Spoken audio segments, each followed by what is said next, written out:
Kane, it's 1-0. We're fucking down. 13th in the Championship. The takeover happened, as I said it would. People will be... Oh, when have we got Leeds?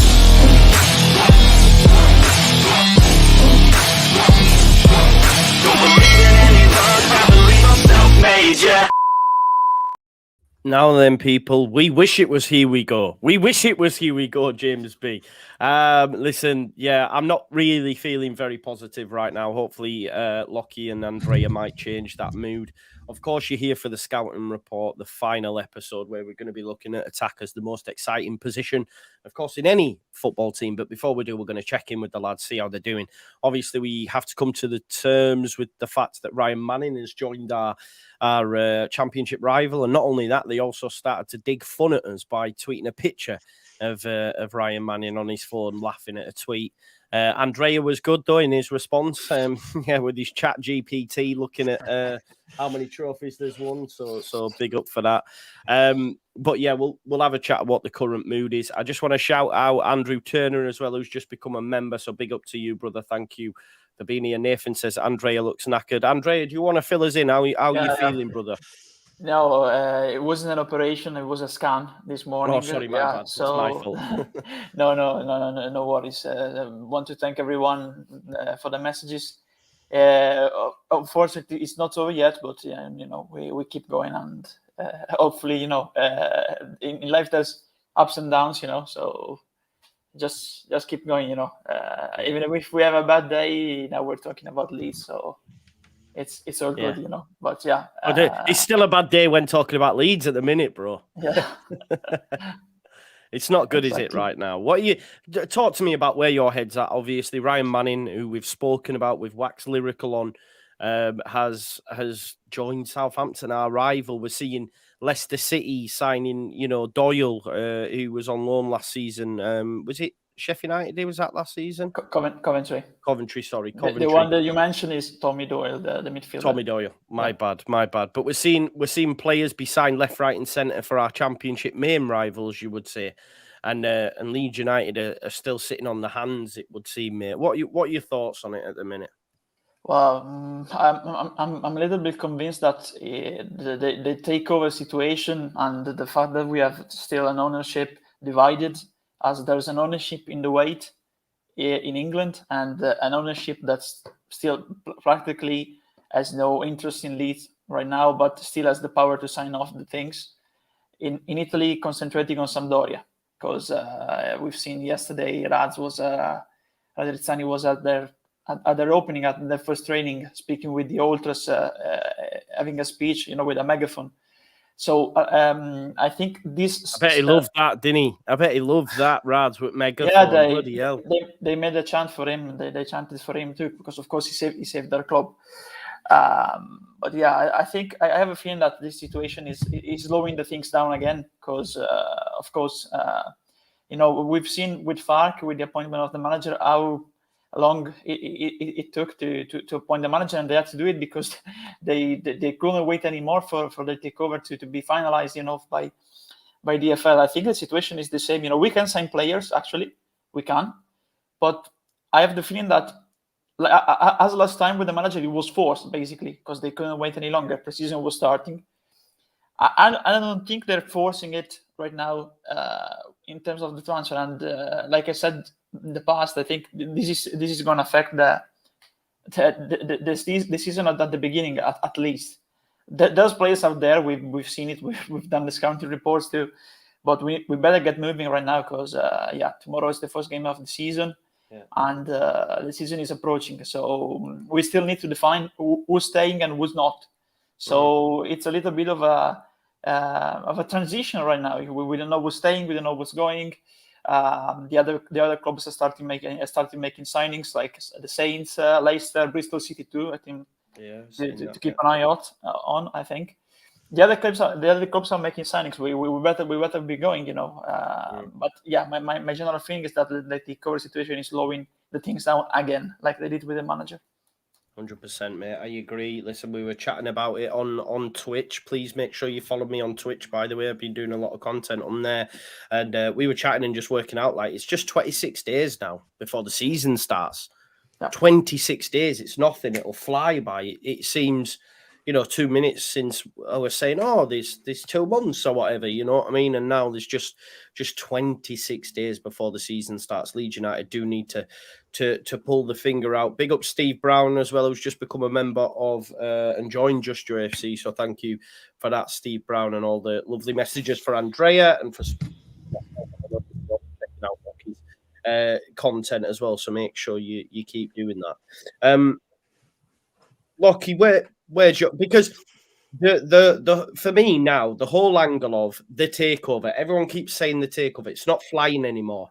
And the reason it's not flying for me, pal, is because we've signed a manager, we've signed Nick Hammond, but we've given him a job, and we've also now got Ed Wootton.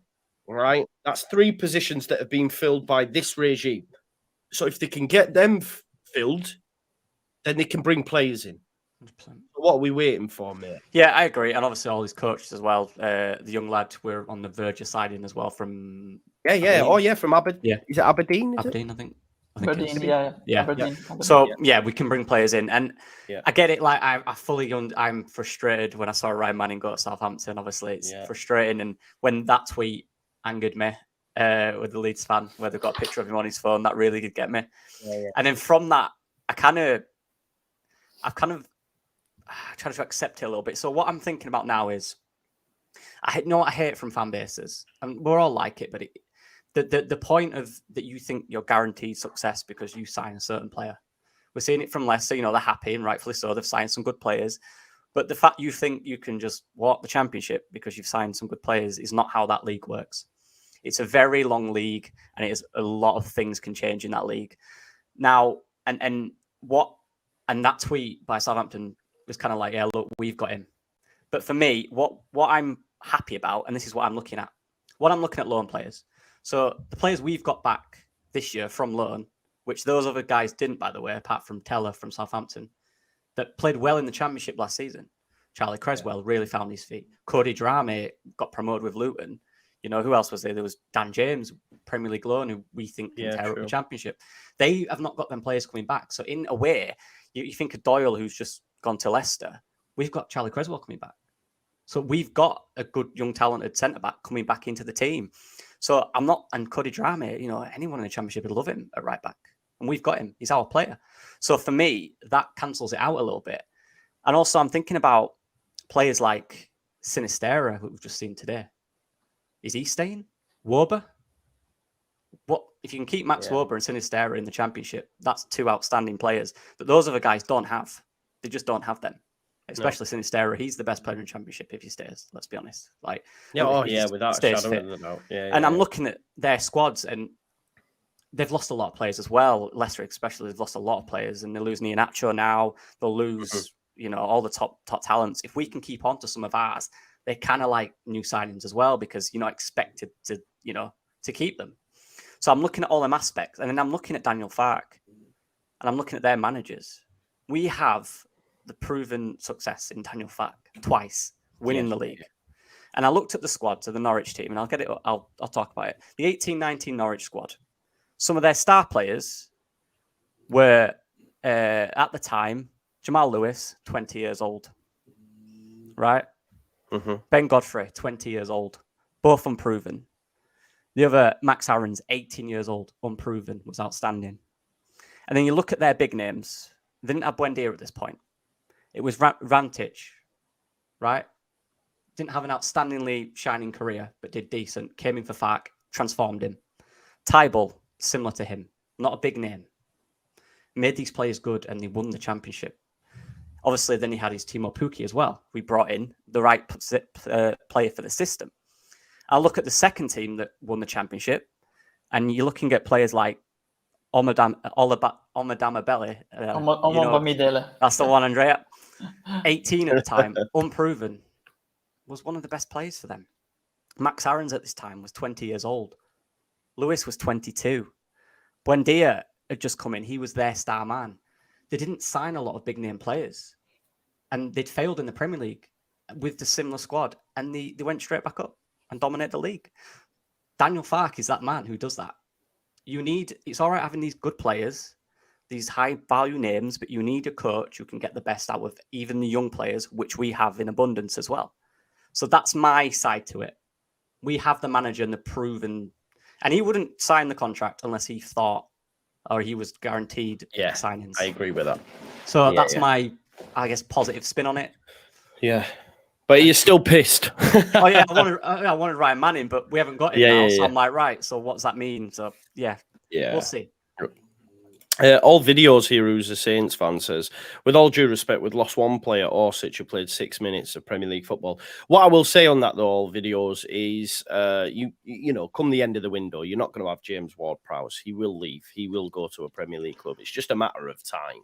It's a bit like Leeds United when we're clinging on to Cine, we're clinging on to these players. But if we're being realistic and we actually sit down and think about it, we probably will lose these players. We do have Firpo, though. We do have Firpo, as Nigel says. Yeah, we do have Firpo. Unfortunately. I mean, I genuinely thought, Andrea, that this new regime, and I know it's not 100% ratified yet, but I thought we'd just be buzzing. Like, as soon as it was done, it would be like, yes, players and this and that, but it's not gotten off to the best start for me, bro. I don't know what you think. I know it's still early days and we live in a time where everything's reactionary and all that. I get it. You know, they might sign 3 players tomorrow and I'll be going, they're amazing. But right now, it's not got off to the best start, has it really? Yeah, in a certain way, yes. Because of course we've seen the other our rivals making signings. We're not making signings, but it's all related, in my point of view, to the planning.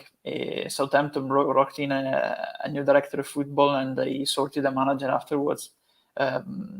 So they had a clear plan, and they knew exactly, with the manager already in place for weeks, because it was, of course, made official recently, but it was a best kept secret. Was already known that he was going to go to sign for Southampton, Russell Martin.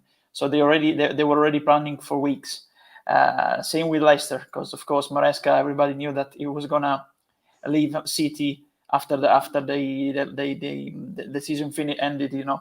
So I think that the timing of the things that are happening at Leeds it's not the best one. And like I said, this is going to affect the start of the season, because it took too long to bring in the manager. It took too long to bring in a temporary football advisor. It's taking too long to make signings. Of course, we've seen that we can make signings at the youth level right now, but not at a senior level, because nobody is signed so far. We better be going, because once the preseason starts, you need to gel in and accustom the player to the new style of football and to the new footballing idea, because we've got a squad that has been accustomed to 3 different styles of football recently: Bielsa, March, the transition period, and Gracia and Allardyce. It's like a whirlwind in their mind right now. So you need to settle down and especially define, like I said, who's going to stay and who's going to come in. Because of course, I think another thing that is slowing down the signing is that certainly there's players that want to leave in the squad, that are going to leave, like we're proud with Saints that you mentioned. Players are going to leave. So are we waiting to make signings? Because of course the first things that needs to be settled are the outings, the outgoings, transfers. That's another talking point in my point of view. Because in my view, they're going to bring in some players, but first of all, they need to sort the congestion in certain position. Not in defense, of course, because we don't have much left backs, just Firpo. But I think there's another factor that is slowing the things down.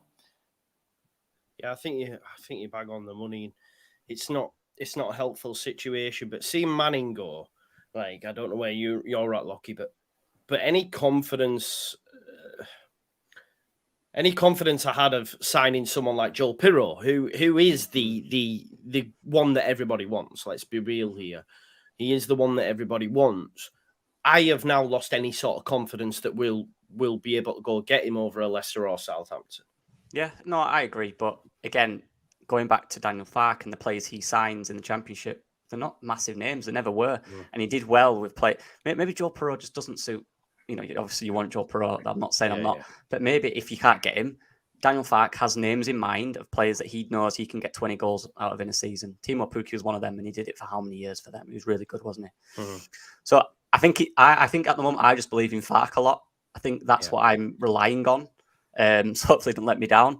But I just think he's a good coach to get the best out of players that fit his system.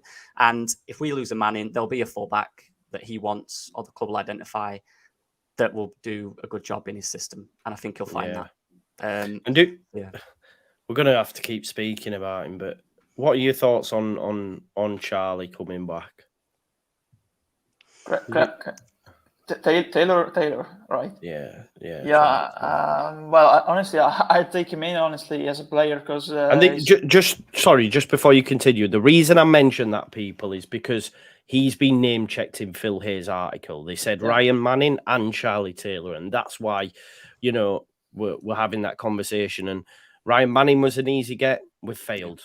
Charlie Taylor is, for me, an also easy get. So, I know we did fullbacks, but we didn't really touch on Charlie all that much, if I remember rightly. But do we?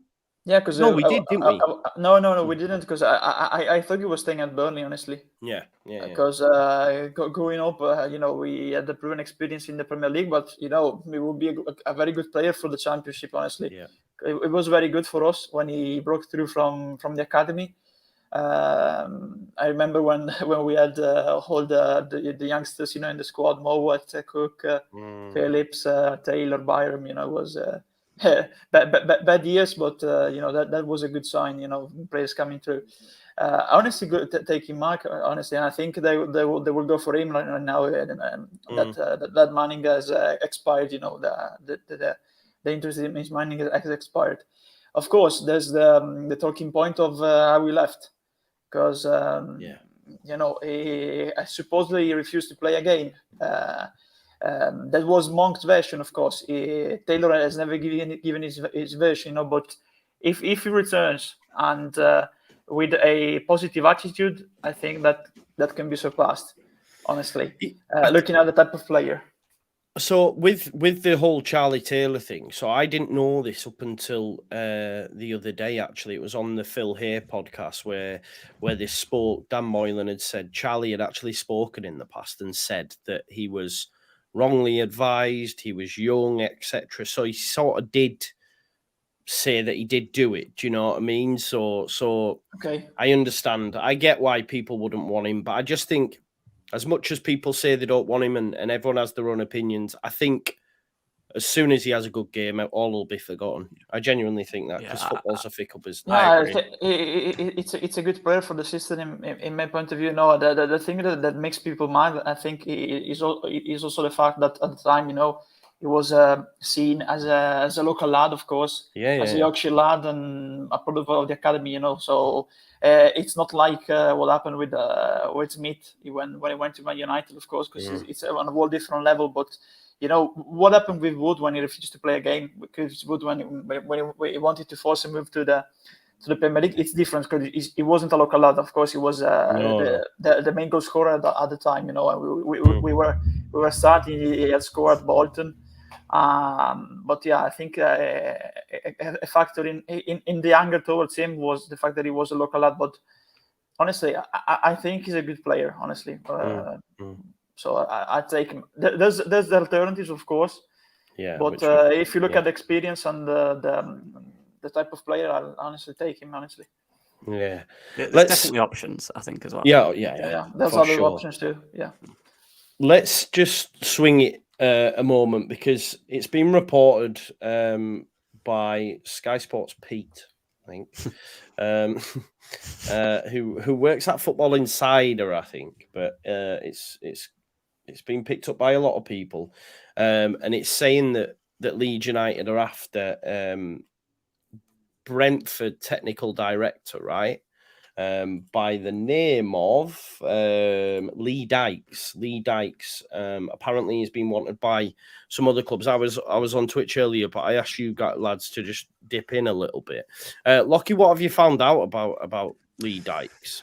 Yeah, so obviously he used to be a scout. He used to be a player, obviously. He went to a scouting role. He's moved up quickly in his career. He's been pressed wherever he's been. He was at Bury. Then he went straight to Brentford. He's had a few roles there. No, I think, and we were speaking to Andrea before, the role he wants now is director of football. And he's not that at Brentford, is he? He's below that. Right. So I think for him now, I think people are saying, obviously, that, like, why would he come to the Championship? Well, if he comes to the Championship for a team who have a big infrastructure and want to get to the Premier League as a director of football who will be given money and opportunities, that's a project. And director of football is like projects. So I think that is a way we could attract him. He was linked to Spurs and Man United, but what role were they giving him is what I they wouldn't have been giving him the top job, would they? So I think if it's credible, we don't know, but it would make more sense than people suggest. I'll let Andrea give a bit. Yeah, I agree. I think it will make sense, but like we said with Loki, of course, he will want the job of director of football, because right now the structure at Brentford, he was the head chief scouts, and since the start of last season, he was named appointed as technical director, but he has a specific club official ahead of him, who is Phil Joyce, the director of football at Brentford. So he's not the top level in terms of transfer man, you know. I guess it's similar to, say, Kieran Scott going to Middlesbrough, right? He was under Stuart Webber. Yeah, exactly. He goes to Middlesbrough, does well. Yeah, good example. Yeah, exactly. A similar situation. But of course, since he went to Brentford, he overvised and suggested good options. So it would be a good. Ivan Toney was one of them, I believe. Yeah, Ivan Toney, exactly, and Beumo too. Yeah, that's the one. Beumo, and Buemo, yeah. So, and they're both ripping it up in the Premier League, aren't they, to be honest? Yeah. You know, honestly, you know, looking at the experience and the scholarship, you know, that the understudy that he went to during his period at Brentford, honestly, will be a good appointment. But, you know, I think we're still in the early stages, because till October we won't have a director of football, and especially right now time is ticking, you know, of course. But what if Nick Hammond makes a good transfer market this summer? I think if that's the case, Hammond will remain and be the permanent one. Yeah, I suppose the thing is, though, like, it's whether or not Nick Hammond wants that job. Do you know what I mean? It's interesting. Big up to Saeed TV, by the way. He says, ready for your annual Leeds battering against us tomorrow. Mate, I've seen you're going to be playing your new boy Mason Mount, so we'll see. I mean, we've got a load of kids, bro, so I'm expecting to be getting beat, bro. But yeah, top guy is Saeed. Big up to you, mate. But hopefully we might. Listen, I'm not really asked. It's pre-season. We need to sign some players first and foremost. I'm just ready to see people like Darko JB play. Yeah, Darko JB, you know, hopefully leaves one on Mason Mount, you know, Money Mace, as they're calling him. Archie Gray scoring. Yeah, Archie Gray is scoring. Look, yeah, exactly. The funny thing is, look, Tommy G, Saeed have a day off, mate. Football's a humbler. Even my viewers now watch the Big Six. They know about that. Football's a humbler, Saeed. I'll be sending that to Skullfuggery if we beat you, but we'll see. Right, let's switch it up then. Let's talk about some positive things, right? We're going to be talking about potential signings that Leeds United could move for. We've already done midfielders, we've done defenders. We're now going to be looking at the most exciting positions. Actually, before I do, because someone's just tagged me in it and Saeed's made my mind just go somewhere else. Have you seen the Larry Nance tweet? Yeah. How do we take it? I don't like it, really. It's funny, but I don't like it. Yeah. Well, I don't think he needs to reply. You know, just let it be. You know, he's an athlete. Of course, I like I said to you before we went on air this afternoon. Why can't owners and co-owners just don't use Twitter? Don't use Twitter. Stop it. Yeah. Why they have this desire, this need to use Twitter constantly. Yeah. Of course, in that tweet, he was defending a teammate who was Zion Williamson, who was right now under a lot of heat, in the NBA. So I get it, but just because the one that said that responded, then he says the dude that's only relevant because of his dad. Respect your elders and stay in your lane, bruh.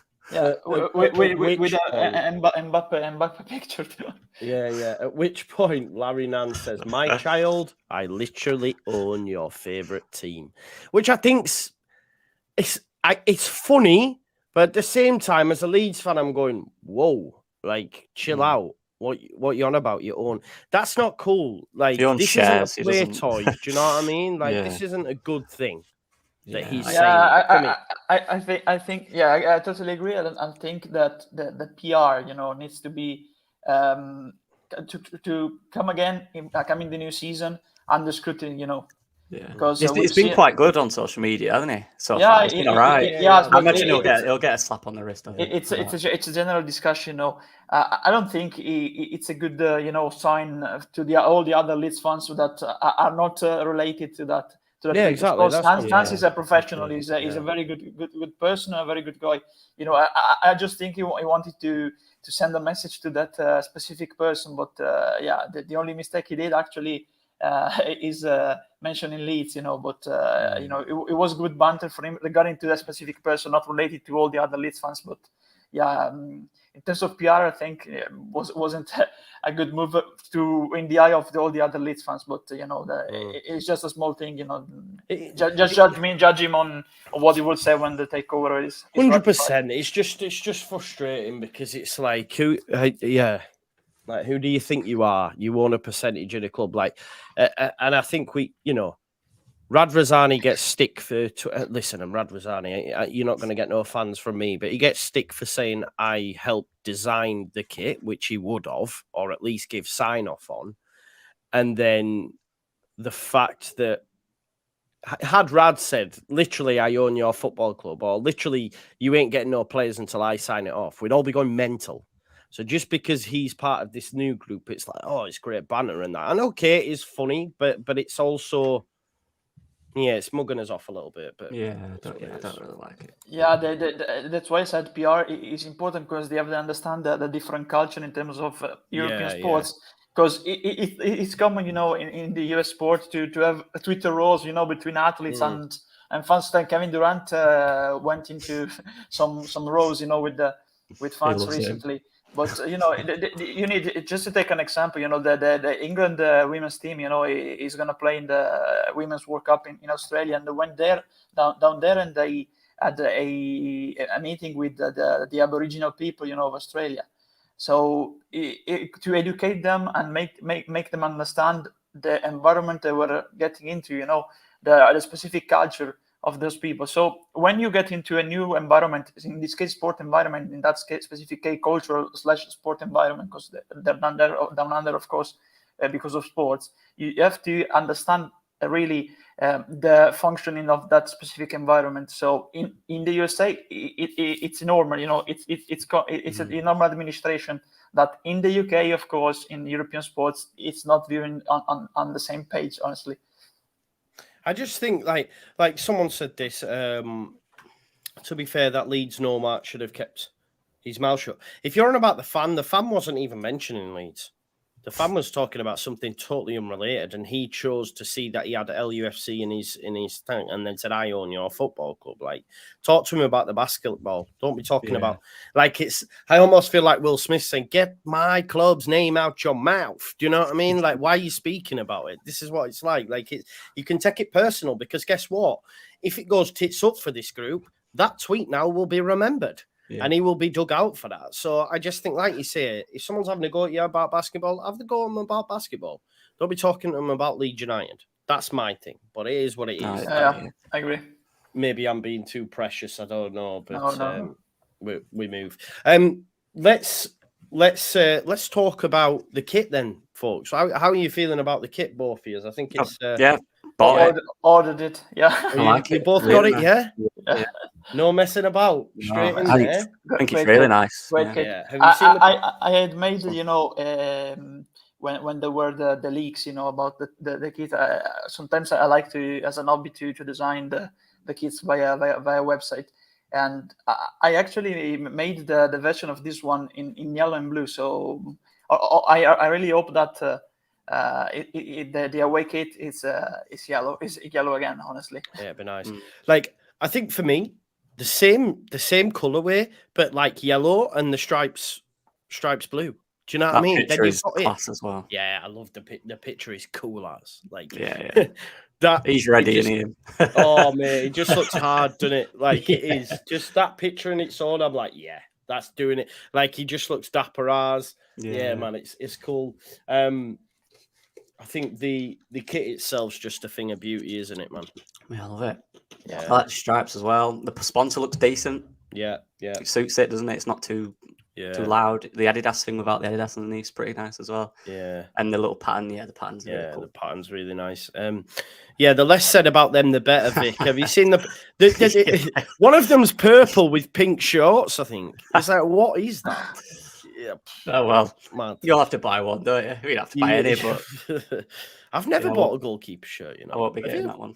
No, I've never bought. No. I had one when I was a kid, but not of Leeds. But honestly, they're not very good. The goalkeeper kits, you know, they're just a little bit experimental. The keeper kits, you know. They are a bit mad. Right, okay. We've had a super chat come in as well. Remember, folks, you can also get involved if you would like to. I just had to Google this name, right, because sometimes you get caught out on YouTube, and I was saying it in my head. You know, like sometimes you get My Cock Small, that one, yeah. And I was reading this name, and I'm going, is he trying to do me here? So I had to quickly Google it, but no, it is an actual striker, George. Yeah. How do I pronounce it, Andrea? George Mikautadze, Georgian one. There you go. Striker. Yeah, I was at Metz this season in League One. He's a good one, honestly, but there were links about Serie A clubs interested. He's had a very good season in Ligue 1, so I don't think he's dropping to the Championship, but he will be, of course, a very good player. Yeah. That's the issue with this. I find some good players. I think, right, they'll be on the list, and I look at transfer links. I think, right, maybe not. Yeah, exactly. Yeah. Try to keep it realistic. Someone's saying clip that. Don't clip that because that's not fair. Because I said that as like, when people do that, you can't do that. That's not gonna fly, folks. I'm not gonna let you have that one because I said context. Oh, you've done it now, I told you that people like who can forget this. You don't know this, but someone actually got me with that. Once upon a time, I did a transfer show on. I did a transfer show on All Leeds TV, and someone said like, "What do you think of the striker from Scotland, Phil?" And I was going, Phil McCracken. No, I haven't seen that link. And they got me with it. It is what it is. Right. Okay, so let's talk then. Who's going first? Who's going first on the striker front, folks? Come on, Lockie. Your turn this I'm time. doing wingers. You're doing strikers, Andre. Okay. You want to start or want me to start? Strikers or wingers, Joe? What do you want first? You choose between yourselves, boys. Who's going first? We'll do a winger. Okay. Yeah. Go with the wingers. Yeah. Who shall start with? So the first one I've got is Mohamed Darame. Oh, okay. You heard him? Yeah. How am I spelling? Daramy. DLR from the London Tube directly. Mm-hmm. Last Ajax player. He's a 21-year-old from he plays for Ajax, but he was on loan at Copenhagen last year. 6 million value. Had a decent season at Copenhagen. Played some decent football. That's how a player on the fringes of a top side who will probably want to find a permanent move. I think that's fair to say. Again, looking at the value, it's not too out of the way. I've looked at transfer links. There's not much there. So he'd be one of them coupe kind of players, a real statement again. Yeah, it was really good last year for Copenhagen. And I think, again, good level as well, top of the Danish league. Yeah. From Ajax, clear talent, young player as well. He's one of them type of players that if you can get a good value for, it's a really good coupe. And looking at how he plays, he's direct, quick winger, decent strike. In the Championship, if you're losing on to the likes of Sinistera, he'd be an excellent replacement, especially in a Farke system. Yeah, one I really like, to be honest. Really good player, and I think he'd be exciting. People would like him. Yep. Yeah, it's a good for one. sure. Good one. Like I say, because I guess he's been operating in Denmark, unfortunately, we don't have his comparative stats across because it's not one of Europe's, top leagues. But Mohamed Darame, then one to look at, 21-year-old. Is he played for the? Did you say he played Danish international? Is he? Or Denmark. Denmark. 6 times. Since 6 2021. times he's played for them as well. It'd be It's a real fast. player It's to a lot. get. It's very fast. It's very Very fast. quick, yeah. Yep. Very And- direct as well. 12 goal involvements last year as well, which is no joke, is it? If we just look at the stats there as well, and for a team that finished 7th as well. So 21 what years are you old. going to say? I remember at Ajax, and it was he did a lot of 1v1. It was straight in your head. That was the mentality. Cool. So here's the Good first winger, one I think, on the list. He's a Farke winger, did you say? Yeah, he'd look good under Daniel Farke, I think. Good. Right, who's next then? We're going on to the striker, yeah? One winger and one striker, yeah. So Okay. I'm going to start with, I don't know if a lot of people know him because he's just breaking into the scene recently in 2023. But my pick is the centre man in the graphic, Tom Cannon. Of course, is still young, 20 years old. He's an Everton product of their academy. But he's an Irish young international at this stage. His international eligibility is still in the making, in the decision making. Because he was called up recently by Stephen Kenny for Ireland, but there is a lot of talks that honestly England are gonna try to snatch him. Okay. From Ireland, and the last two names that we don't do too bad, do we? Yeah, they had a very good career, Declan Rice and Jack Grealish. So of course, like I said, he's 5'11", so it's not that tall. Of course, 64 kilograms, so it's not that physical. But yeah, he started the season with the Everton second team, of course, in Premier League 2 with the reserves, the youth team. And 11 games, 7 goals. Then in January, he moved to Preston. In 20 games, he was straight into the starting lineup. Never played senior football before, remember? Never played senior football before. 20 games, 19 starts, like we see here. 8 goals and 9 goal involvements, you see. A player that reminds me of him, it reminds me actually, Tom Cannon reminds me of the type of player that Shane Long, when he was very good in the Championship, was, Okay. When he was with Reading and that's that type of player. He's versatile because he can play in various positions too. But I think the thing that I underline personally is that he creates the chances for himself. So he creates the space to find the space to shoot. He's fast, of course. He's very good at attacking the space. If you see some Preston games from this season, he looking at his pace, he's very good in getting behind the defense, especially on the counter-attacking, attacking the space and creating depth. And you can find him with long balls or through balls, and that's good, I think, because he stretches the team.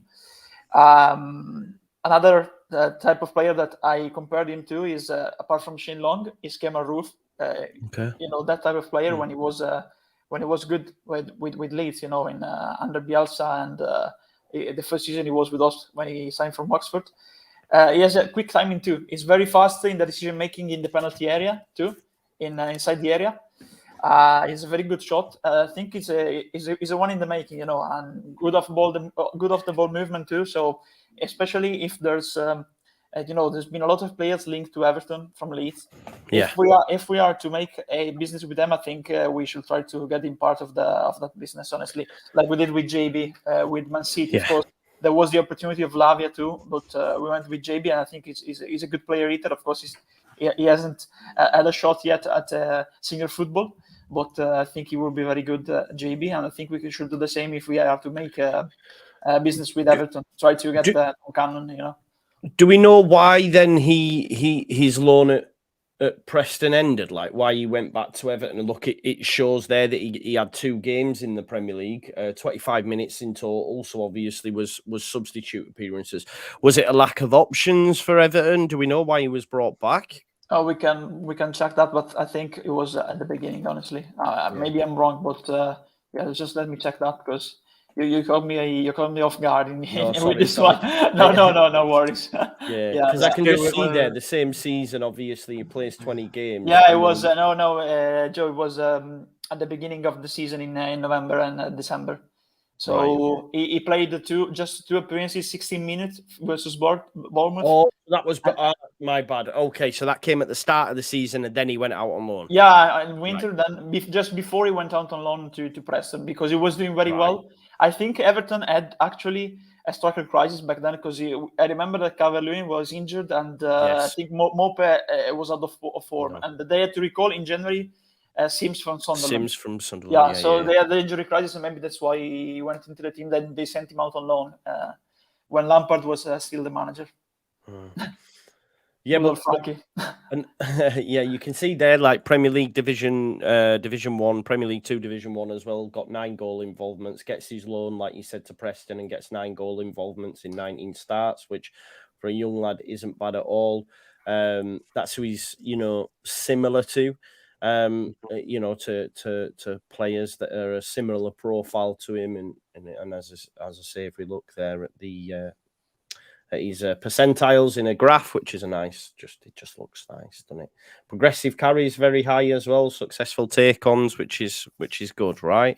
Yeah, that's quite a good one. I like it. I like it a lot, mate. Definitely. Right, let's move to. I mean, the only thing with signings like this, as a fan base, we're not going to have it, are we? Yeah. I had the same thought about the same thought that you had just had, because of course he's still unproven, they say, but he scored a lot of goals in a short period of time, and his first shot at senior football. And if Ireland and England are contending him for international football, just like they did with Grealish and Rice, is not a major point. But the last time they did, England didn't value him. So he played the youth football with Ireland, with the Republic of Ireland, and right now he's doing really well. So England are back and trying to make him switch the allegiance in order to appear for their under-21s right now, because just like they did with Grealish, when he was doing well at Villa, and he switched it from the Irish under-21s to the English under-21s. But looking at the system and versatility, he can play in various positions too. I really like his finishing, his composure when he has to finish. I think he's a talent in the making. We'll hear more from him in the future, honestly. I've just looked, Andrea, as well. So when he went on loan, for the first 1, 2, 3, 7, 8 games, he didn't score a goal. Then after that, he just went crazy. In the last, 10 games, 15 games, just scored like 7 or 8 of them. So he really was on found fire. his feet in the championship, yeah.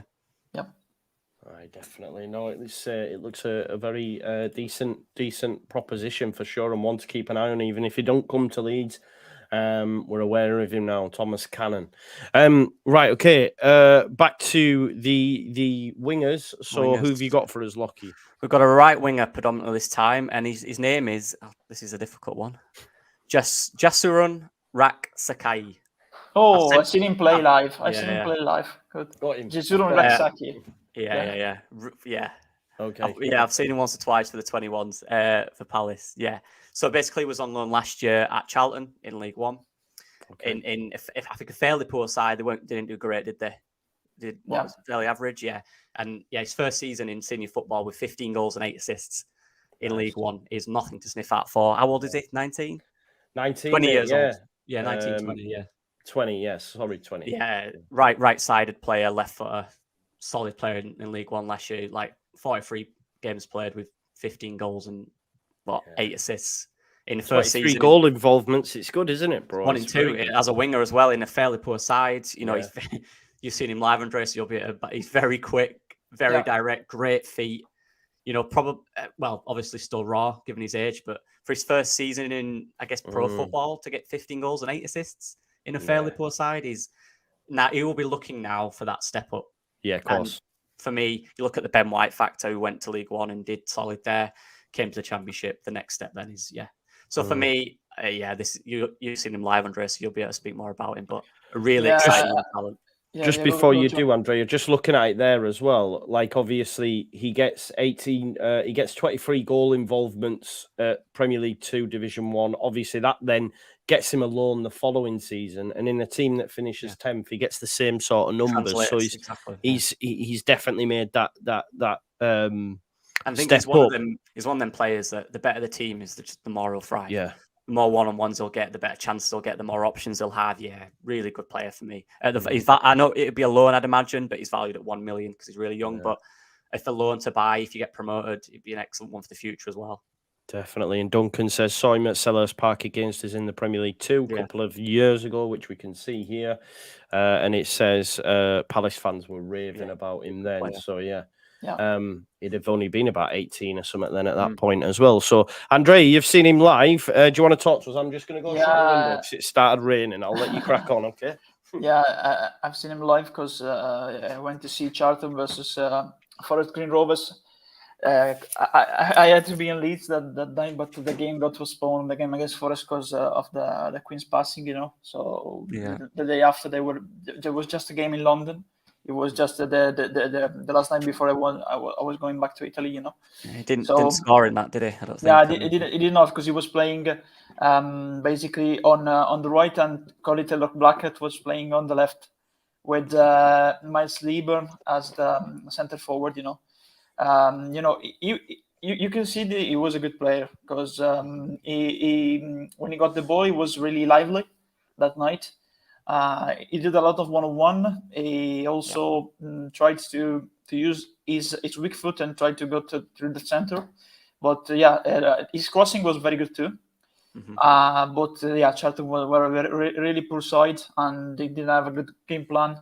The ball got stuck a lot during the build-up. Just McGrandles struggled a lot that night, and Dobson was just preaching in the desert, in the midfield. So I think the numbers speak volumes here because Charlton were a really poor side last season. Really good stats, really good. And one thing I've noticed from what I've seen of him as well is a winger who likes to go right to the byline, which Farke loves, because then you have runners into the box, which Farke really likes. So for me, again, another player who really suit his system. And then with Farke, his record with young players, a player like this with all that talent would just be really good, in my opinion. Yeah, I think it's important to note as well that if I'm a betting man, I'm saying Gnonto and Somerville both leave. Yeah, that's considering they've left. Yeah, and I think they will. I think we have to be realistic. As much as the club want to keep Gnonto, I don't think they're too fussed on Somerville, but I just don't think he stays. Unfortunately, we know Everton are reported with a link. I've heard that Villa might be interested, so we'll have to wait and see with that. And maybe it might be a case of. I know Leeds fans will be disappointed, but I'll always bang the lone drum in this division because you just look at all the teams that go up. They always use it well. We've used it well in the past as well with Jack Harrison and Ben White. Who can forget? We got rid of Janssen and everyone was kicking off. And Ben White came in, and that first game against Bristol City, he did a Cruyff turn against what was the big striker at Bristol City? I forgot his name. Not Kodja. No. Not kind of Wickham, were it? No. It was an African guy. I forget his name now. I can't remember. Anyway, he just Cruyff turned it straight away. Jeju. Yeah, that's it, Jeju. And I just remember him doing it, and he just sprayed the ball out to the left-hand side, and I thought, oh wow. This guy's a baller. I'm just going to say, Joe, real quickly, that's what we mean, don't we? There's more than one player that can play a position. We're looking at all these wingers in strikers here, but there'll be others as well. So if we don't get the main targets, there is really good players like this guy here who can fit in just like that. So if we lose Gnonto and we do bring in someone like this, that will cover the cracks massively. Yeah. For sure. Michael says, are you guys saying these young players are better than what we've got? I don't think we're saying they're better than Gnonto and some of them where they are, but we're talking about what we can do for when these players ultimately move on. Philip Anderson says, Somerville is definitely class, Joey, prove you wrong. I mean, I said he was Jan Paveda 2.0. Do I think he's proved me... he's better than Paveda, don't get me wrong, but chill out now. Somerville's gone. Forget about him, Philip. You know what I mean? He'll be going. He's a bit of a shit behind the scenes by all accounts. So if you want to keep riding him, ride him, bro. But I'll just keep calling. Now I'm now changing my opinion as well because I'm fickle. So he's Jan Paveda 3.0 now, Philip. Jan Westlake. Yeah, exactly, man. He's like what's his face? Jimmy Kebby. Let's move on back to the strikers, bro. Talk to me. Who've we got? Right now we have the everybody who's wanted man, Joel Piroe. The pronunciation still needs a lot of work, of course, 23 years old, 6'1". If we look at his scoring number, his proven experience, he didn't score much before moving to England, honestly. But when he moved, 21, 22, 22 goals in 45 games. Last season, in 43 games, 19 goals. I really like the player, but honestly, the one question mark that I have is I don't know if he'll work into the system, to be fair. I agree. Yeah, I agree. Because he's not got that much pace. And usually when his progression has finished, he passes the ball. So it's a very limited player in terms of abilities. He's a goal scoring machine, of course, but if you look at him, he just has a bidimensional type of play. He's a bidimensional type of player. Either an older ball player, and he's very good in that. So he comes up, holds up the ball and passes it. And the other type of player, is that if he's got the space, instead, when he doesn't have the space, he passes the ball and does all the play. When he has the space, he uses the space, then passes the ball and attacks the space. But behind the defenders, of course. But he's very limited in terms of the area he operates in. He's not that versatile, and in certain times the decision making is slow, in my point of view. Of course, he's a good shooter, he's a good finisher, but in terms of contribution and in contribution of the whole build-up and to the whole team, I think he still needs to develop a lot. He's just a championship finisher. So in terms of goals, of course, it will be brilliant. In terms of contribution to the system, I don't know if he'll be the most suitable player. The comparison, if you look at this game, to me, it reminds me of a type of player like Beckford. Tall, finisher. But in terms of course, Beckford had more pace, to be fair. But, if you look at that, it's really mono-dimensional. He's a goal scoring machine, but he just only knows one way to play. And that's his only way to play, I just want to say as well, just before we, disrespect any striker, look at his goals contributions before he went to Swansea. That's fair. Right? You know what I mean? Systems are huge, and getting form, growing as a player, they're all important things. So if we see a striker who's not got the best goals per game, that can improve. Look at Piroe there. That's really nothing to shout out, really, is it? No. Yes, once he was basically playing for them. They were playing for Route 1, football, ball to Piroe, and trying to use him because he was their lone striker during a lot of all that play, so the system suited it. I don't think the other system may do that as well. So yeah, I mean, look, you boys know, doing these scouting reports and all that sort of stuff. It's quite interesting hearing you say that, because obviously me as a fan, I'm emotional. I see goals, I'm like, yeah, get him in. But it's quite interesting hearing you say that actually, will he actually suit what Leeds United are going to try and do under Daniel Farke? You mentioned pace. Did someone put it in the chat, and I'm trying to think back. Was Pookie blessed with lots of pace? So. Yeah. When I watched too many games of Norwich to try and do some research. Oh, really? He's one of them. He's deceivingly quick. What he's good at, Pookie, he's really good at running off the last man. So he's already got a head start. He knows where he's going already. He's not the quickest, but he knows where he's running, and he'll get there because he knows before the defenders, basically. Yeah. No, I think that's fair. Another thing that worries me about Piroe, again, is does he press? Pookie press the centre-backs a lot. Yeah. I don't know if Piroe does. Yeah, I think he operates at a certain area towards the goal because, compared to other type of players, if he has to start in different areas, maybe before the wings, I think he struggles in that way. But if you're looking for a finisher, a great finish in a certain area, a proper striker, you'll have to put him in a certain position in order to perform, in my point of view. And he's got the goalies team, of course. We've seen that in the last 2 seasons, but you have to, structure a system, a specific system that enables him to perform and try to exploit his specific abilities. And I think with someone like Farke, you know, like you've mentioned there, Swansea sort of like built round Piroe in a sense. Farke's not going to do that, right? It's more about his system first and who can fit into his system. And the more I hear from you guys, the less I think that Leeds United will actually go there. I don't know. I just think in my head, I'm thinking. It sounds like it could be a Southampton deal already, you know what I mean? Just because of Russell Martin and that, do you know? Yeah, that's it. It's balancing that line between getting a class player, but then will Farke want him? Remember Bielsa, like, he play players that fit his system better than big names if he had to, because they fit the system better, you know? And it's that, you know, we all wanted at times Nketiah to start over Bamford, didn't we? But he never did.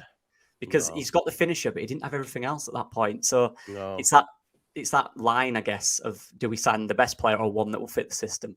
I think he'll go to Leicester, honestly, because looking at the type of style of football they will adopt. You know, I think I think Leicester will make an offer for him, because they will have a lot of money, because if they have already sold Madison, they're gonna sell Barnes too, probably.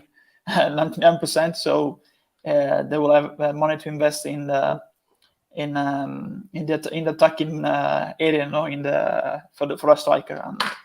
And looking at the past, you know, when they were in the Championship, they always try to sign players with proven ability in the league. And I think they will go to Piroe, because if you look, there's just two names, you know, Piroe and Akpom, the two ones that you may take a look at. I think, the more, as much as it pains me to say it, the closer it gets, I think the more I think Leicester are going to dick this league, you know. I know it pains me. I hope Locks isn't watching. But like I said, there's no. I'm still looking at the manager. We don't know what their manager's like. Yeah, Maresca. No idea. True. We know Farke can do it with the right players around him, so I'm holding on to that at the moment.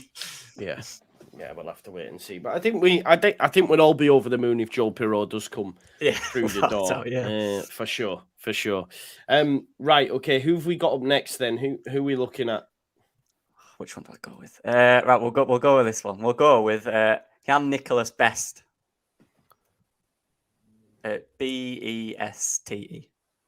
RTE. I was thinking, why is no Best come up then? There's an E on the end. Still not there, you know.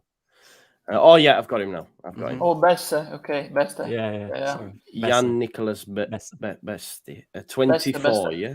Yep. Yeah, 24. Right, I found him. Right, okay. Let me get him up.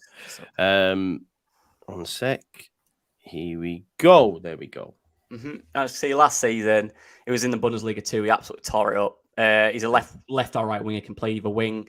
Yeah, 34 games in the league, 11 goals, 13 assists in the Bundesliga too. I've watched a lot on this guy, and he just seems like he's always in a right position. He's always in that position to score a goal. He's always in an advanced position. He's really good at finding that post. You know what Jesse used to talk about. He's really good at being in that position. A lot of his goals came from it. And I'm just thinking in a Farke system where a lot of it is about going wide, then coming across, him arriving in that position would just be killer. Running off the last man, you know, a solid season. I know his team have been promoted.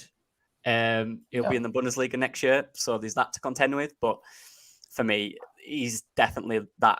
Like I said earlier, he's the type of player who, if you can get him, it's a statement. Probably one that's, you know, you're looking at all these top players that teams are signing, but he's probably under the radar one that could genuinely tear up the Championship from what I've seen of him. Seems to be a really good, quick winger, direct, can score and get assists, which is big in for a Farke winger. And you see by stats there from this season as well, from 11 goals, 12 goals and 12 assists in 34 games. So for me, if you can sell a project to a player like this, again, the German link with Farke, you might know who he is, you might have seen him play. 100% he will, bro. He's coaching, actually. He's coaching me. If you look at 2016, 2017, Dortmund under 19s. Oh, there we go. I think I think it's Dortmund's second team. He'll at least know him well, won't he? At least he'll know the player he is. He'll be aware of him for sure. And he'll be aware he's just had a really good season. So maybe that's something Leeds could look into. You know, yeah, it's the Championship, and he could be playing in the Bundesliga, but it's under a Farke, under a thing where you're a season away from the Premier League potentially. Is it something he could look for? I think he could potentially. Yeah, but a player, when I watched, his highlights and stuff, looks a really good winger, one that can do both goals and assists, and that's something that's really important in this system. Yeah, no, he looks very impressive, and I think, like you've mentioned there about the fact that he plays in Bundesliga too. He's also trained under Farke previously. I think if the dates are right, it's impressive. So, have these been? Is this right? Okay. So they've been promoted, yeah. Yeah, they have. And yeah, that's the only thing that's standing in that way, right? Right. But okay. again, that's what I'm saying. Like, for me, we've seen it, but teams in the Championship sign players from Bundesliga. It happens all the time. He's had a really good 100%. season, but again, knowing Farke, there's that there. Then the potential of you being a season away from playing in the Premier League, there's that there. There's a lot to it. So this will be difficult, but one that Farke could be aware of the player. One you can pull off something like this, it'd be a real statement. Yeah, I wonder what his value is. What's he valued at? He's valued at 3 million. Okay, so fairly under next the to radar nothing. from the stats he performed last season. Next to nothing. His wage But will be next to literally nothing no as well. injuries last season as well. Good injury record, yeah. Yeah, no, for sure. That's an exciting one as well. You're bringing all these exciting players, mate. It's nice. Right, who've we got? Who've we got up top? We've got right now our favorite character of Sunderland Till Die season 2. I know this. Just Maya, Mage, and still Josh Madger. That's what I'll say. Madger. I had him on my list as well. Andre on the wing as well. He can play. Because of course, if we look at that season, half season with Sunderland, he was very good in League One. Then he was way above the league, and his agent turned his head, and forced out for a move in January because they weren't. He was out of contract in the summer, and Sunderland made certain offers, but his agent was, taking time, and in the end, an offer came up from Bordeaux, and he moved to Ligue 1. Didn't find its form because he didn't have great opportunity. It was a bad move, that one. Let's be honest. Moving, it happened too quickly. He should have moved to a Premier League club, go on loan to a Championship club, or directly to a Championship club. In order to, it was the natural next step. He was like Icarus, moved too close to the sun too quick in his career, too early in his career. So if you see that, he made 7 appearances and 1 goal in the second half of the 2018-2019 season. Then he struggled at Bordeaux and Fulham, and Fulham actually it wasn't that bad. But they got relegated. When he moved to Stoke 2 seasons ago, he struggled because, of course, they were under Michael O'Neill, different system. They weren't playing good football, so it wasn't their ideal team for him, honestly. But I think if you look at the type of player, is 5'11", and if you look, I think the comparison is Ivan Toney, Timo Pukki, with the style of play. He's the right man in the right position to score. He's not an all-round player, but if you look at that. I think he is like one that knows exactly where to position near the area. So if you look at the type of the game of Tony and Pukki, especially because of the Farke link, is similar to his, to be fair. So if you look at a player, honestly, to restart in his career in England, because Bordeaux didn't get promoted, they're still in League 2 and he's out of contract. He's a free agent. Oh, is he out? Is he available on a 3 as well? Yeah, he's available on a free. So if you look to add, I'm not saying the main striker, the starter, but if you're looking to add a striker from the bench, to be fair, I think we should go for him because he's a free agent. In England, his last 2 experiences weren't that good, but if you look at the system, he can be a very good player in my point of view. Because with Sunderland, he was really good under that system with Jack Ross, to be fair. Of course, Jack Ross at the time was a good manager with Sunderland, and the second half of the season, like we see in the series, he became a prisoner of his own style of play, and he's ended up in Scotland. No, I think we're all aware of Josh Madger, like you say, because of that Sunderland Till I Die documentary and whatnot. And it is a case of maybe a player moving far too soon. Obviously, getting the lights of playing in France Ligue 1. It's definitely like Brendan Aronson. Yeah, you could say, mate, for sure. When I see stuff like this, I always think of Sam Byram, because I think he should have had a really much better career than he actually has. Players do it all the time. You know, and that's to do with their agents, people around them, and that's why I always say, don't always rush to think I want to go to the Premier League like Winonto. I think it will work for him, but players like that, just be careful of what you do. It's all about player development, and players develop at different rates. And Josh Madge had a really good season last year. 16 goals and 6 assists is no mean feat. No, it's not at all, is it? How many players do we have left, lads? 2 for me and 2 for Lockie, I think. Yeah. Okay. Just someone's stuck a name in the chat. I just wanted to get your opinion on it. Obviously, we've seen his link to Yusuf Poulsen over the last 24 hours. What do you make to that one? I don't like him, honestly. I don't like him because he's an inconsistent player. He's had a good season with RB Leipzig, but even with Denmark, I don't like his style of play. Honestly, he's too soft. Likes to start on the wing sometimes. He doesn't have a specific position. If you look at the game, even at Euro 2020 with Denmark, you know, he does a lot of free roam. You know, but he doesn't have a specific position, and he doesn't have all the play at all. He doesn't have the team when when the team has to cover. So honestly, I don't like him, and he's not a prolific goal scorer too. Doesn't feel like a Farke player at all. At all, yeah, I agree. I agree totally. And another one they mentioned, honestly, Akpom. Yeah, I really like Akpom. Really like him, but I haven't included him in my list because I think Boro won't sell. Yeah, to be fair, or will sell to the Premier League. To be fair, because he played in Continental Europe too at PAOK Thessaloniki. So after a good season in the Championship, if they're looking to sell, they'll try to keep him probably, because I think they will have a good promotion. Try to have a good promotion, and Kieran Scott is very good in being in a squad. So yeah, I think they will be in the midst too. But if they're looking to sell, I think a Premier League club or a Continental Europe club. I mentioned him a few times, but if Openda leaves Lens, another profile that they might look for is Akpom. Yeah, I think that Openda, we were linked to him once upon a time, right? I just think, nah, he's not coming to the Championship, right? No, not a chance. Absolutely, not a chance. Right, okay. So we've had a look at Josh Madger, who could play in a number of positions across that front four as well. Who have you got next for us, Lockie? I've got Marco Richter, or I think it's pronounced Richter. So it's Rich and then Ter.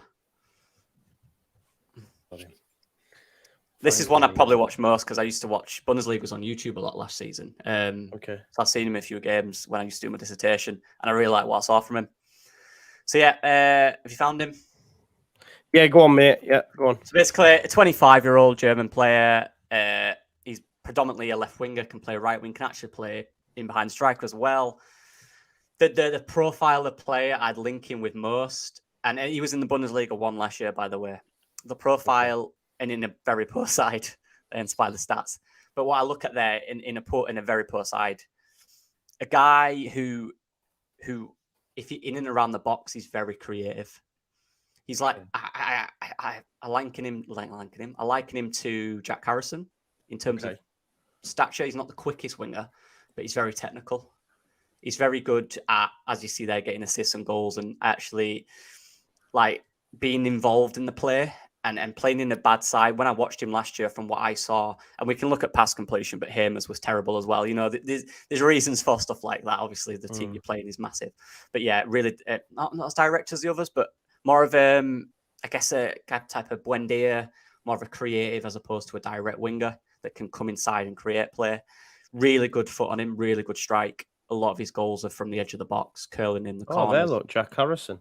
Yeah, really good. God. Like technically, looks a bit like him as well with his face.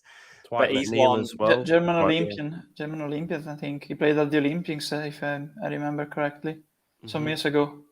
Yeah. Yeah, well, it's a good one. It's a good one. Yeah, what's he got? 6 goals, 5 assists in the Bundesliga in 29 appearances last season. One who has just been relegated as well from the Bundesliga, so he will be playing in the second Bundesliga. Personally, I think he's too good for that, and this is probably one I've watched most. And when I watched him, I was thinking, who's this guy? He's quite good. Reminds me of Jack Harrison. But for me, again, the German link with Farke, this is one I think is most doable. Value of 5 million. And I think in the Championship, with his technical ability and he's good at tight spaces, really good at working in tight spaces. I think he'd be a really good player for Leeds in that sense. It's a great shout. It's a great shout. And like you said, listen, I watched a lot of Everton towards the back end of the season, and I thought Dwight McNeil was brilliant for them. Yeah, and he might not necessarily have the stats to back that up, right? With goals and assists, but there's a similar player, Gabriele Stefezza. One of the similar. He may be a good shout too, honestly. Which one? Sorry, the first one. Yeah, it could be a good shout too. He plays for Lecce. It's dual citizenship, Brazil and Italy. There were even rumors of a call-up. He is good, that one. He is good too. Yeah. The thing with wingers, and I'm looking at Farke's wingers and Buendia and Hernandez mainly, before they came to Norwich, the stats weren't great. They didn't have the most goals and assists. It's about getting the right players for him. And when I watch him, it reminds me of that Jack Harrison, Buendia technical winger who's really good at creating chances.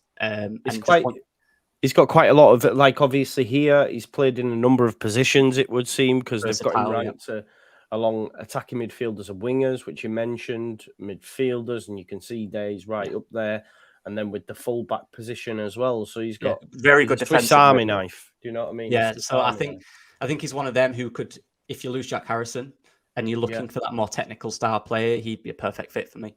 Nice. 25-year-old as well. Great age.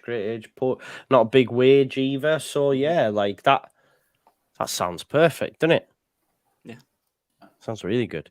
I like that one, mate. And like you say, I think Farke's the big one, innit? You know what I mean? It is. These are the sort of players that he'll be aware of. You know what I mean? 100%. We'll have Nick Hammond aware of, the English market for such, but you'd imagine someone like Daniel Farke might look at someone like Richter and say, is it Richter? Richter. Yeah. Seeing he's been relegated and said, you know what? He'll work for Leeds United in the Championship. Let's bring him over. Striker, let's go.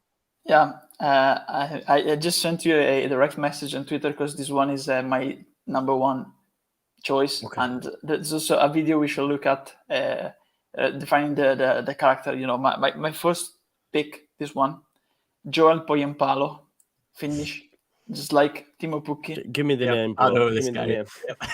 This will be a good one. O-H Jan. Like he's come up. Great. I've got him. Yeah, great. Right, I'm just gonna get him up now. Joel Pohjanpalo. Pohjanpalo. He's Finnish. He's not Finnish. He's Scottish. Sorry, and actually, he's Finnish and he's only 28. This one. Okay. Too. Cool. So yeah, he's 28 too. He's currently at Venezia, but this one is a proven goal scorer and he's powerful, great finisher. He has the mentality. He's a leader.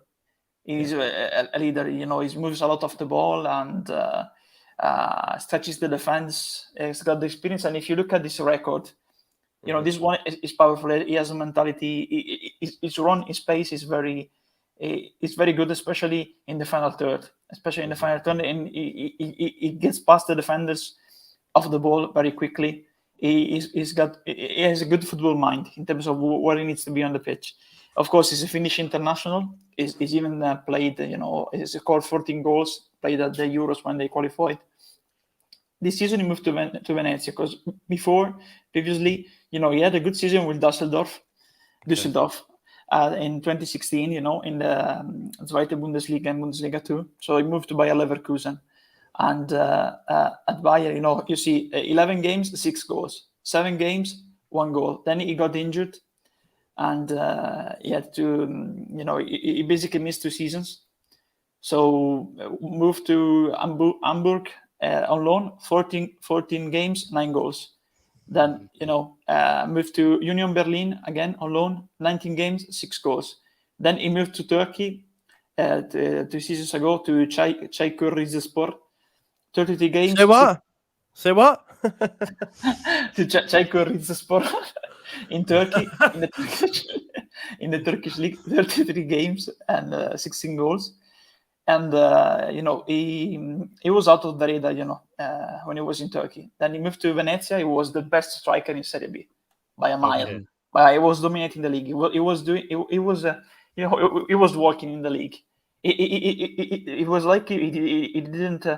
It wasn't that much challenge for him. So honestly, I think this one, looking at his age, his experience, his goal scoring record, how he moves, is like a more powerful bookie, in the system.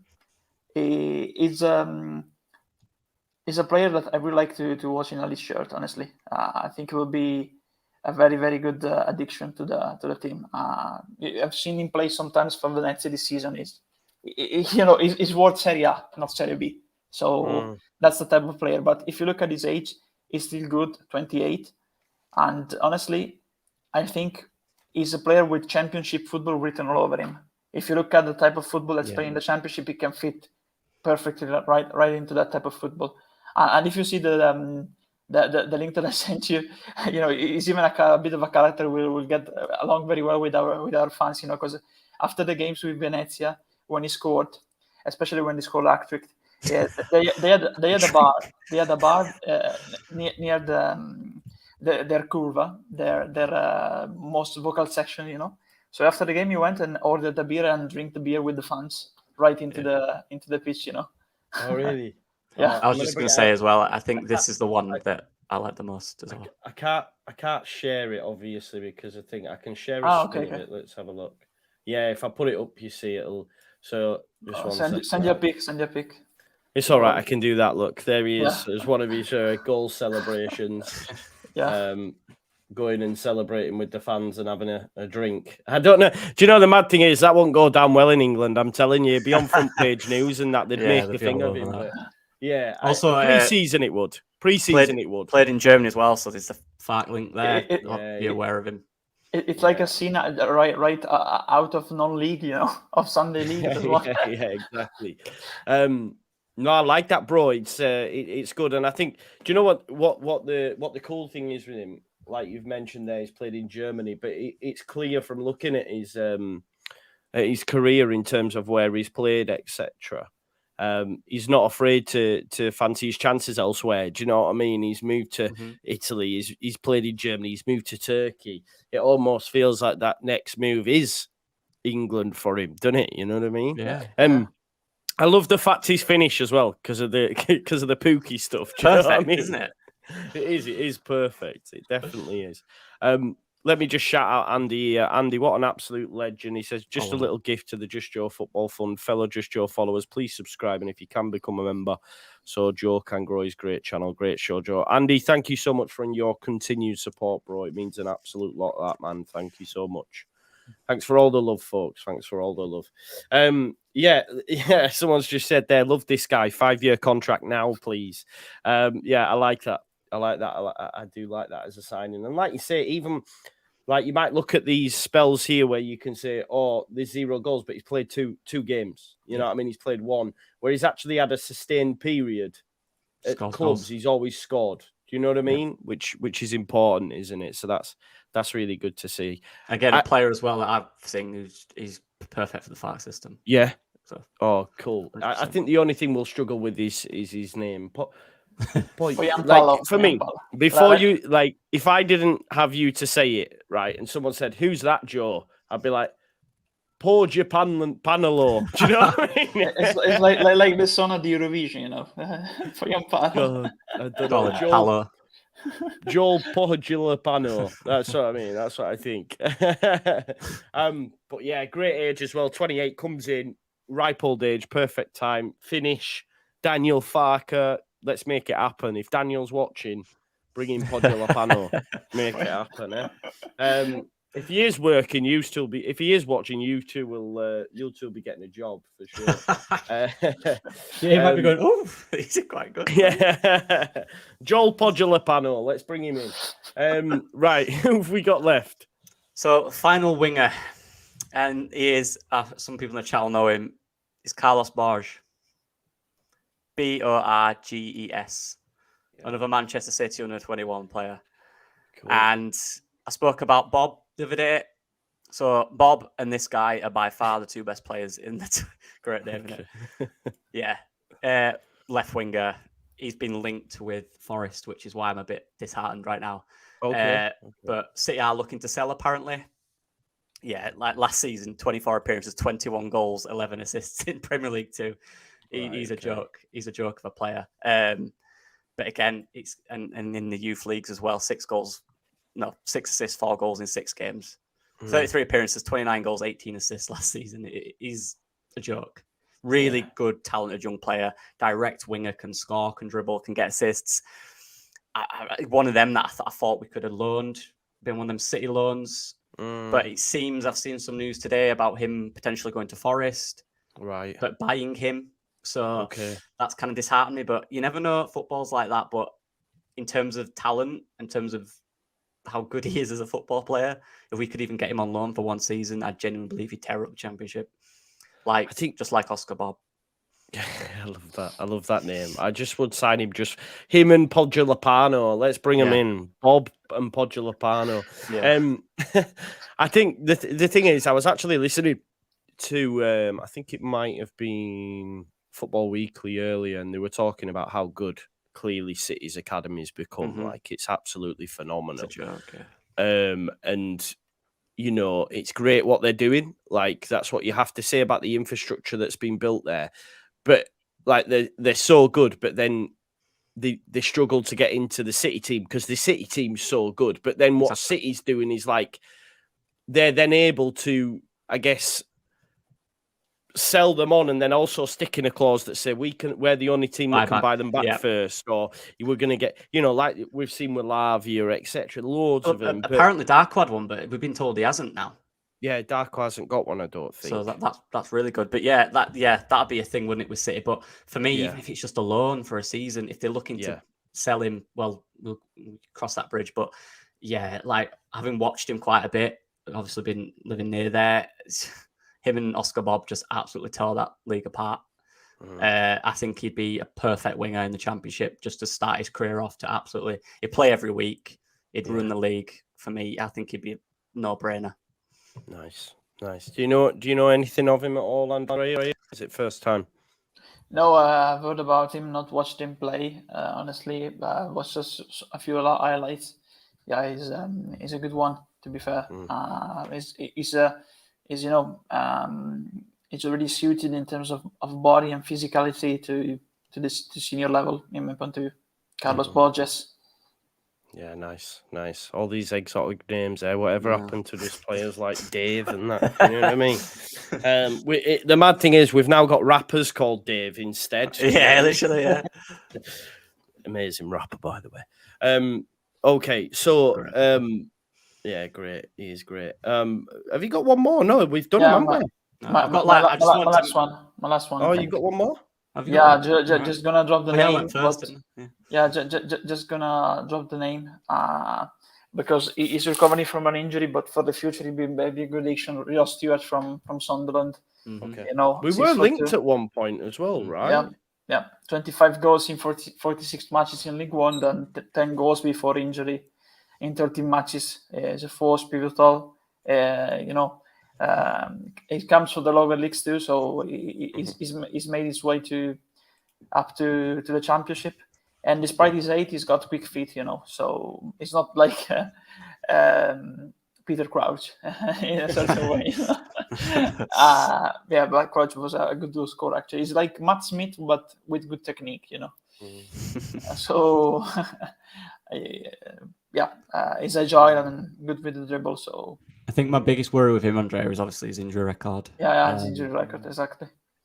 Yeah, I mean, looking at last season, he only played 13 times, which is not great in a 46 Two different injuries as well, weren't they, I believe? Two fairly long different injuries. A good player, good goal record when he's fit. Well, he's very good, actually. But look, it's like, you're probably looking at it there, his time at Sunderland, he's only ever managed one full season. Yeah. Do you know what I mean? That one there in League One where they get promoted, but outside of that, it's 11 and 13. It's not great, is it? And we've already got a striker that likes to be injured a lot, right? I've got an interesting name as well. Go on. Neil Maupay. What we're saying? I was on the extended list too. Yeah. His championship, Neil Maupay would. Yeah, listen, I was banging it before. And people were used to hammer me. Watch the reaction. Watch the reaction in the chat to that, bro. Can't wait.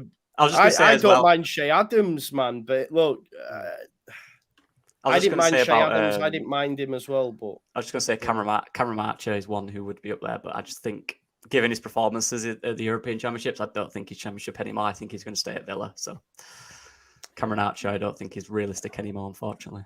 Maupay is AFTV's Thai best friend, apparently. Why not Maupay? What if he scores 20 goals in the season? Would that change? Yeah, he the was good at Brentford. Yeah, he was unreal at Brentford, wasn't he? He loved a goal against us as well. Yeah, let's be real. Exactly. That's why no one likes him. Yeah. Yeah, but everyone looked, man, Maupay. But yeah, I think, I don't know. He just doesn't score enough in the Premier League, does he? But he scored goals for fun in the Championship, right? His last season was insane, yeah. Let me just, I'm going to have a look, actually. He's got, because I can't remember. In fairness, I've looked at his Premier League. He scores about 8 to 10 goals every year in the Premier League. Yeah. I said this, bro. I went through this with people. People say you need 20, 30 goals a season, man. I went, they don't exist. You actually look. Shay Adams got 10, Maupay got 10, and everyone's like, oh, okay. But, yeah. Let's have a look. Oh, guess who? This is the best. Wait till you see who he's comparable to. Who do you think's top of the list? Bamford. Yes. Bamford's top of the list. There you go. I think move on. I'll say 43 games, 25 goals and 8 assists in his last championship season. That's all. Yeah, look, no joke. Look, that 10, 8, it's not terrible, is it? 33 goal involvements as well this season. They went up. It's mad. Yeah, that was just a wild one, just to get the chat going a bit. Yeah. It got it going, mate. Trust me. It's so funny that Bamford's. You couldn't write it. You could not write it. Great stuff. Right, boys. I'm gonna ask because I won't ask the chat. I won't ask the chat this time. But I want you to tell me if you could pick any, like, of the names, and it doesn't have to be from your own. Who are you picking? Pohjanpalo. Pohjanpalo. I was going to say him. I'll go for a winger. I'm going to say out of them, I like Darame, from Ajax. Yeah. If I was going to select, it's going to be that Pohjanpalo or the German winger who's just... What was he? Was he relegated or promoted? I forgot his name. There were two. Which one? Richter, I think. Richter or Best? Richter. Him. Richter. Yeah. That's a good one. Yeah, I would take Richter or the Finnish guy. The new Pookie. Joel. We call him Joel. Yeah, Joel. Not Joel Piroe either. Joel Pohjanpalo. That's the new Joel. Forget. What other names did you have, Loki, in the extended one? In the extended one, striker, on the wing. I had loads, mate. I'll have to find them. It probably take too long. No, because I had put like Undav from Brighton too, for example. Like I had a guy from Cedric Tuhart.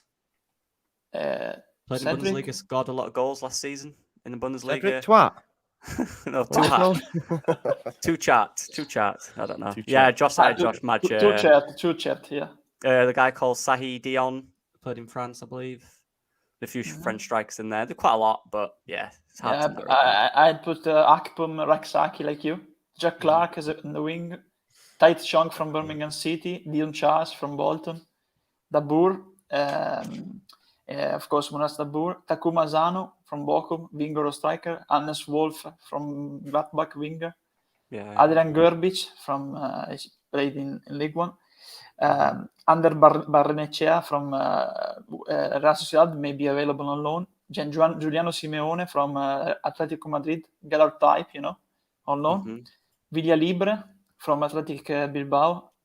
Like Pukki, then the last ones were Joshua Zirkzee from Bologna, Eric Botheim from Salernitana, Lamek Banda, winger from Lecce, Cyril Gong, his father used to play in England, Michel Ngonge, from Verona, then Benedicak, Adrian Benedicak, police striker from Parma, Matteo Brunori from Palermo. Someone asked about Italian players. Matteo Brunori from Palermo is very good. Then Pavlidis from AZ Alkmaar, but it's very difficult because he's had a hell of a season. Then the last two were Tasos Douvikas, Greek one from Utrecht, and on loan from Ajax, Conceição Francisco as well. The other names. I've got Aaron Ramsey as well, who played on loan in the Championship last season from, not Aaron Ramsey, the younger one from Villa. He's a good player. I had him in there as well. And a guy called Andre Madube. There's just who put this picture in the group about the players? Which one? On Twitter. Landed. Yeah, the one. Oh, Is it you? Yeah. I just having a look. It genuinely looks like they've landed in, like, I don't know, like what's that, Chernobyl or something. Let me just have a look. Like this is the picture of the team landed in Oslo. It looks like they've landed in Chernobyl or something. I don't know. It looks pretty bleak. I'm just looking, trying to see some of the players there. We've got Greenwood, Gelhardt, Bamford, James. Cine looks like he's carrying weight. I can't lie. He does that. Wow. Cine looks like he's got tits. He looks really doesn't he? Well. That's no joke. He looks big. We've got Andrea Russo, Pascal, Max Rober, Drama. Runner on the right, far right over there, smiling again. I don't know who that is. Who's that? We've got Rutter, Cooper. Looks up there, Cooper. There is literally more staff than there is players. Mooney. There's still a few, like, Is got that Darko Mooney? JD somewhere as well. Mooney, then Farke on the left. Yeah, we've got. I know he's like one of the liaison dudes. We've got Rob Price, I think, right? Yeah. He's one of the security dudes, I think. That's done Cine dirty. That's. We've got the controller. We've got the fat controller over here with his JD bag. Yeah. Anyway, we moved. There you go. What? That's done Cine dirty, that picture. Oh, it's brutal, man. He looks fat. Doesn't he? It's no joke, man. He looks like he's been on the boozer in Colombia. Maybe it's the wind, maybe on the. You might be breathing out. It just looks like he's got a pair of tits, to be honest. Right, listen, we've been going for an hour and a half, longer than expected, but we had loads to get through early doors, and then we did the scouting report. Listen, please smash a like on the video. Continue to support the channel as well. Make sure you check out Lockie and, of course, Andrea over on Twitter as well. We're really grateful for all the support. Hopefully, we'll hear some positive news. Remember, the watch-alongs are back from tomorrow. I'll be live from around about 3 o'clock as Leeds take on Manchester United in Oslo. Our first pre-season game in what proves to be a tough day because I think I've seen like Mason Mount's going to be starting for Man United and stuff, and we I don't know. It's looking bleak right now, the squad. So hopefully, well, I was going to say hopefully something changes, but we're not going to get any players between now and tomorrow, are we, really? So we'll wait and see. But listen, thanks as always for watching, and we'll see you all again soon. Peace out, folks.